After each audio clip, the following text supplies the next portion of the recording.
Hal just thought we'd show you what's going on at the shore.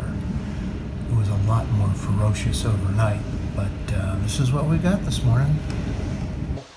I'm Rick Bushnell. The topic today is flooding. I'm a member of the Surf City Taxpayers Association. I'm a founder of the environmental organization called Reclaim the Bay, and a former president of the LBI Foundation of the Arts and Sciences. I've been working with many other organizations and individuals on projects to improve and maintain the beauty of our coastal environment and the coastal lifestyle for more than 20 years. But this is different. This is about changing our infrastructure and modifying our own activities in order to live with the power of nature instead of defying it. Flooding is just nature's way of showing us that we need to put the power of nature first and the desire of humans second.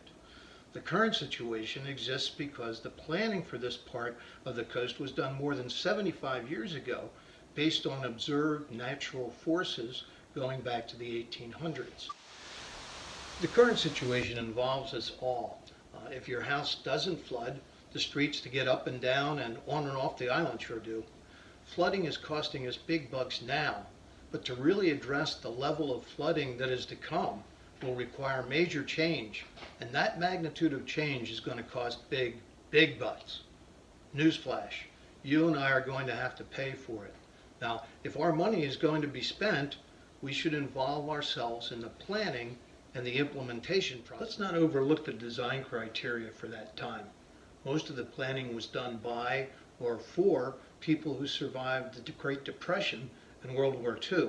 They were looking for fun or simple escapes.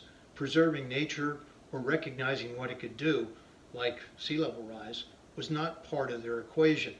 The philosophy was, heck, if we can invent something like the atom bomb, we don't have to be concerned with the forces of nature.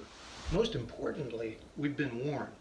The lesson learned from Superstorm Sandy, not to mention several other major flooding events since then, is that we can support each other after the flood, but really should work with each other before the next one occurs. Talk to the people in Beach Haven West. Some of them are still trying to get back into their homes. Now, it's important because the flooding that I'm talking about needs to involve you, your friends, your neighbors, and relatives to devote some real quality time and effort to learn about the things that must be done and to be part of the changes that have to be made. I know that there's so much going on now, it's really confusing and seems overwhelming. That scramble leads to inaction at a time when swift, well-designed action is really critical. So here's what I'd like to do. Just two simple things.